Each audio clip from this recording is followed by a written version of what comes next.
Madam Speaker, I rise in strong support of H.R. 5377, the Restoring Tax Fairness for States and Localities Act.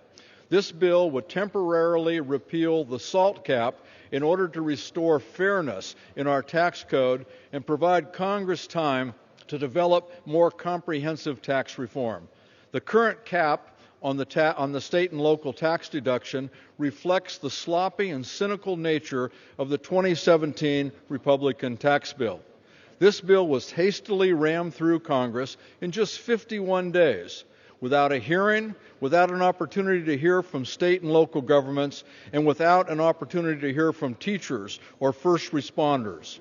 Republicans decided from the beginning, from behind closed doors, to include a cap on SALT deductions in order to help finance their tax cuts for corporations and the rich. In my home state, California, average SALT deductions are $20,448. A total of 6.5 million California families, or 35.6% of tax filers, claimed the deduction in 2017. The double taxation of earnings people have already paid in state and local taxes inhibits state and local governments' ability to fund even the most vital of programs, including emergency services and public education. H.R. 5377 fixes this problem by restoring the long-standing tax precedent that protects state and local governments' ability to raise revenue to fund these services. And this fix doesn't add a single dime to the deficit. Furthermore, this bill provides tax relief to the middle-class public servants left behind by the Republican tax bill by doubling the out-of-pocket deduction for teachers' classroom expenses and creating a new deduction for expenses for first responders.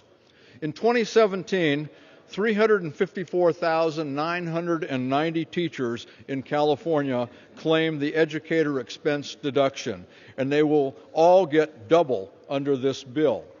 The short-sightedness of the SALT cap had further consequences for middle-class taxpayers in high-tax states. Capping the SALT deduction diminished the incentives for middle-class taxpayers to claim tax benefits that encourage home ownership and charitable deductions.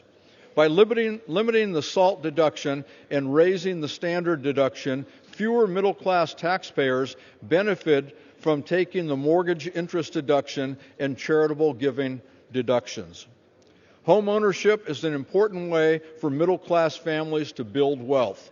Eliminating incentives for charitable giving undermines local charities that rely on donations from middle-class members of their communities.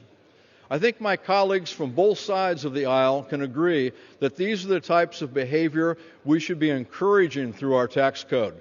This bill reverses the Republicans' actions to undercut these middle-class benefits to finance tax cuts for the wealthiest Americans.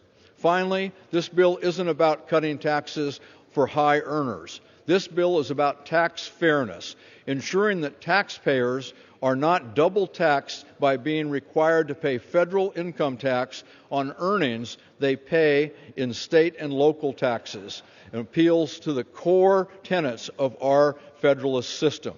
In the spirit of tax fairness, this bill is responsibly offset by restoring the top marginal rate back to 39.6% for the highest income bracket. I reserve the balance of my time.